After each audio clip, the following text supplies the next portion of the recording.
Do employers actively coordinate with each other to suppress wages and worker power?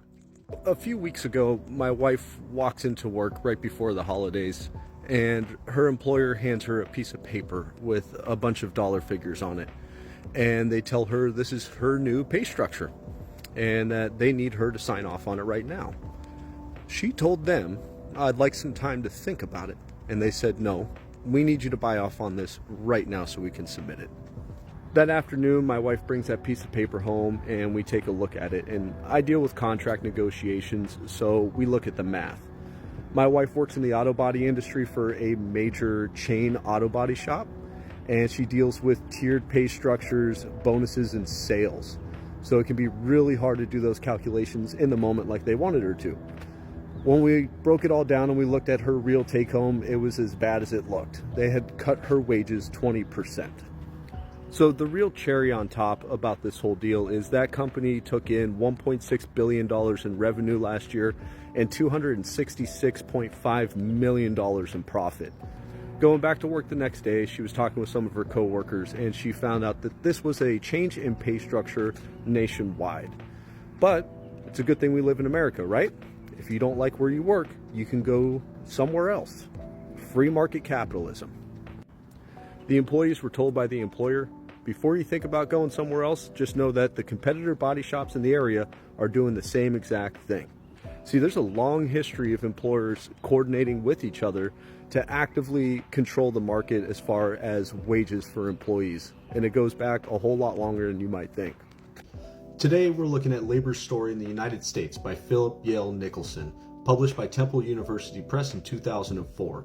It's a very good textbook style kind of book on labor history, and it's really good for just getting the basic foundations on what has happened in the United States over the years with organized labor. In 1834, Lowell, Massachusetts was the nation's leader in textile manufacturing.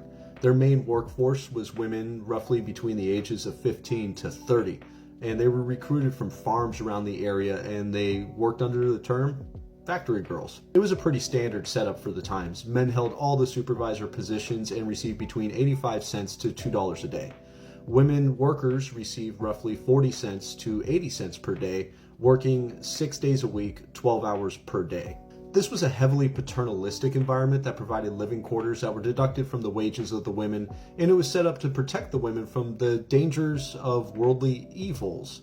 They also employed a strict moral code that, if violated, was terms for immediate dismissal. What was really unique about this situation was there was 9 other factories located in the area. These companies coordinated together to establish a blacklist. This was a very early version of an employers association. Workers signed a contract for a year and agreed to give 2 weeks notice before leaving the company. If you didn't adhere to the standards that was set forward by the companies, again, with no input of your own over what was fair and what wasn't, you wouldn't be hired by the other companies, and what they created was a total workforce monopoly within Lowell. In 1834, the mills cut wages by 15%, and the women took to the streets to protest. The price of cotton was rising, and competition from English mills was driving down costs.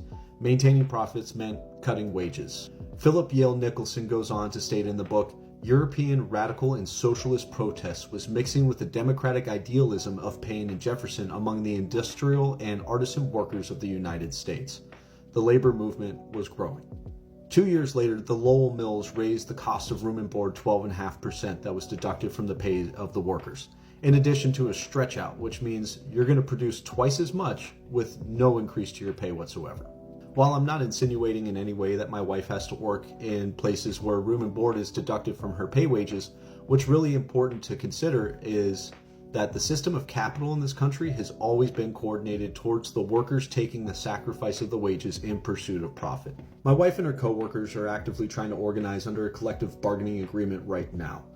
Under the protection of a CBA or a collective bargaining agreement, tactics that were pulled by her company are considered regressive bargaining and is an unfair labor practice.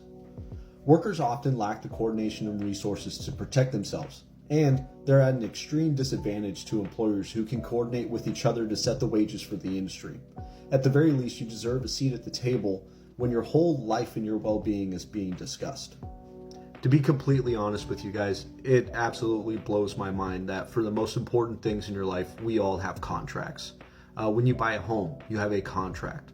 When you have healthcare, you have a contract.